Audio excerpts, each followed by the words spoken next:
Okay, this is the lorikeet feeding session. I'll just film. They're a bit slow to come this time, but usually they come within a couple of minutes, these birds. I'll just pause the recording until they start arriving. But there's 3 of them in the tree just near us. You can hear some others.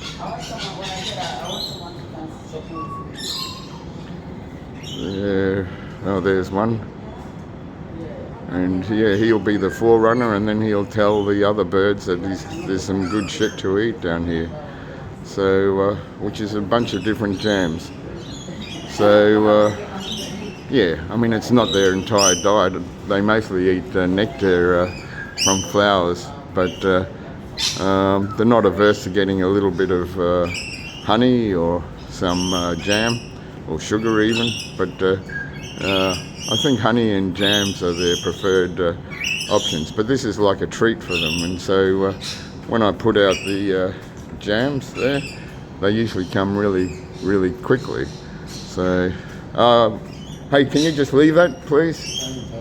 Yeah. Just give it a bit of space though, so the birds will come in. Thanks. Okay, yeah. So this is known as the Rainbow Lorikeet. There's also a version called the scaly-breasted lorikeet, which is a much more demure bird and not quite as boisterous as these birds. So, okay, I'll give them more space. Yeah, you can hear the sound of them. They're signaling each other that it's on and it's going to happen. So it should be any moment now that the birds actually arrive. And okay, 2 minutes in so far. This is like a record for how well, yeah, you can see how many birds are starting to come into the neighbouring trees. Anyhow, yeah, once the dam breaks, once 1 or 2 come, then, you know, shortly after, all the other birds arrive.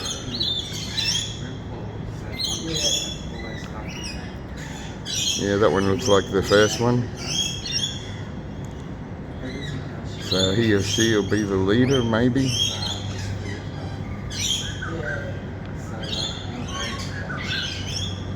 I mean, these birds fly with such accuracy. It makes, you know, the shows on of aerobatics,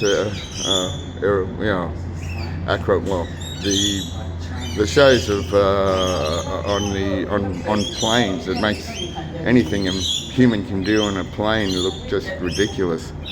So no, I don't know why there's feeling spooked today, but the birds aren't coming down yet, but they will soon enough.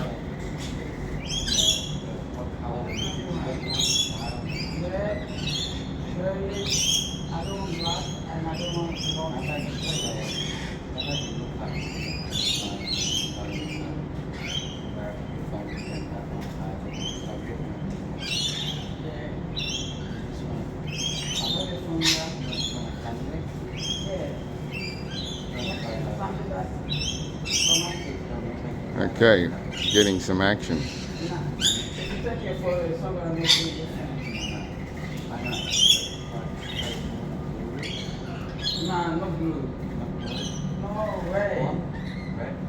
Okay, it's happening. Now it'll be a very short time and the other birds will come.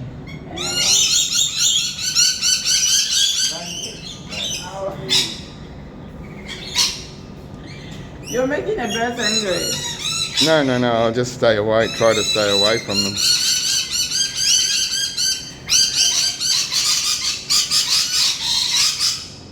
Yeah, they're noisy, boisterous creatures.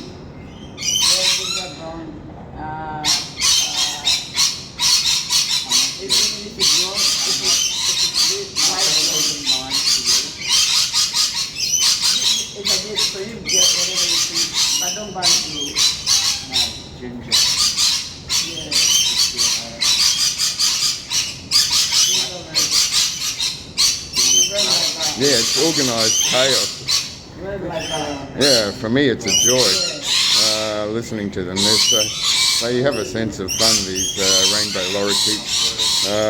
They love fermented nectar, and they love getting drunk, and they're always raucous when they get together at sunset, and they make such a racket that neighbours complain to councils and so forth. But yeah, I love them. I love the sound, the noise. It always makes me smile. So yeah, I don't know why people have a hate on for Rainbow Lorikeets. Sure they're you know, they're almost in plague proportions in some places, but you know, I think they do good for the environment. You know, they help pollinate various trees and so forth. So yeah, they're a positive. You know, yeah, and I just love how social they are, and you know, there are disputes between them, fights around the food, and but you know, the fights are really very brief, and they kiss and make up more or less, and really quickly. And I think that humans have an awful lot they could learn from Rainbow Lorikeets, actually. So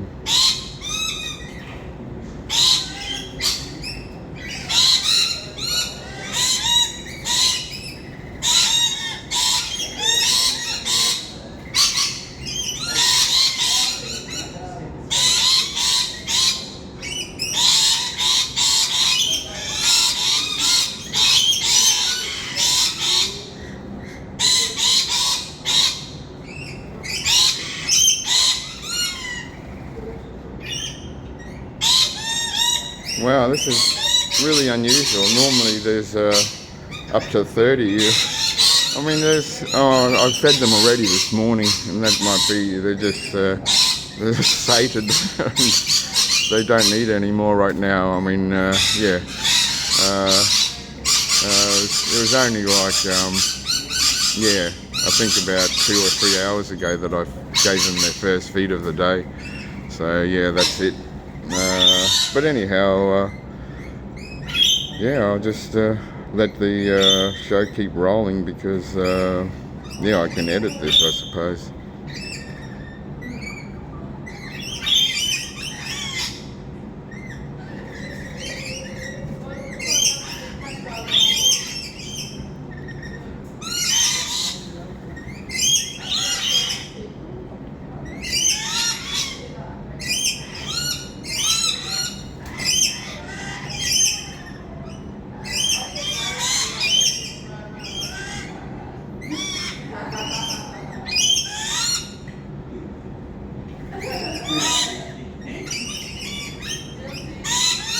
I mean, just this cooperative action is just, I mean, yeah, I love these birds. I mean, I love all birds, and these are stunning birds, but they're not the most stunning Australian bird. For me, the second most stunning bird in Australia is actually the black cockatoo, because they're the colours of, they're basically black, except for under their wings and their tail feathers, which are highly patterned and highly individual for each black cockatoo, and stunning designs, you know, the sort of things that, well, the sort of designs that you could turn into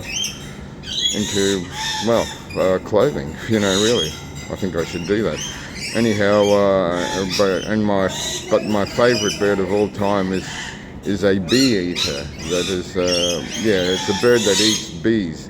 And well, it's not my favourite bird. Rainbow Lorikeets are my favourite bird, but the bee eater is, in my opinion, the most beautiful bird in Australia. I've only seen it in Hervey Bay, and the feathers are a colour that is kind of golden and copper with highlights of green. And when it flies and the sun is shining on it, it is like, you know, it glistens like it's metallic, or even something better than metallic. It's really, you know, just a totally stunning display. But I don't live in Hervey Bay anymore, and yeah, I've missed witnessing the beauty of the local bee eater there. I think the population is endangered, but I hope they're going strong, obviously. Oh, okay, this is more the raucous chaos that I was talking about. Yeah, let's see. Yeah, that's coming. Yeah, it's not at maximum, but that's pretty close to it. I mean, God, how many lorikeets are there? Maybe 20 or something there, and then we got another 10 waiting around. Okay, but the whole thing is, once it starts, the whole thing is over in a few minutes, and they, because the food is gone, and then they're all off on their way again. More and more birds arriving. Okay. So I think that's it for now.